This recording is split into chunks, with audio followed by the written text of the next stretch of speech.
Kaan kasi yung na-experiencehan ko, ma'am, na yung mga halimbawa yung Yolanda na maraming nangyari na hindi maganda, yung mga namatay na tao.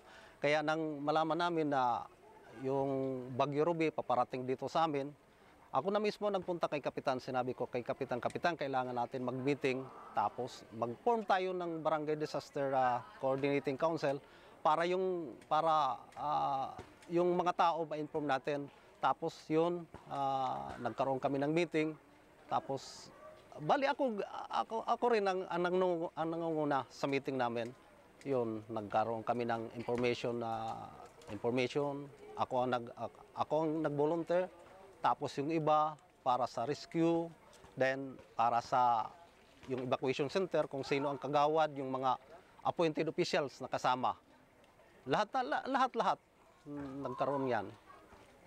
Hindi, naisip ko kasi yung mga hindi naman siguro maganda kung pamilya ko lang naisip eh. Kailangan lahat yung mga tao, kailangan maging aware sila na kailangan maging handa.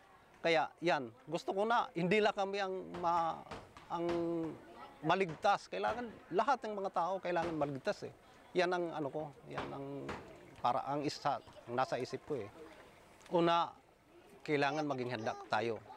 Pangalawa, yung pinakamahirap ngayon sa amin dito yung baha eh.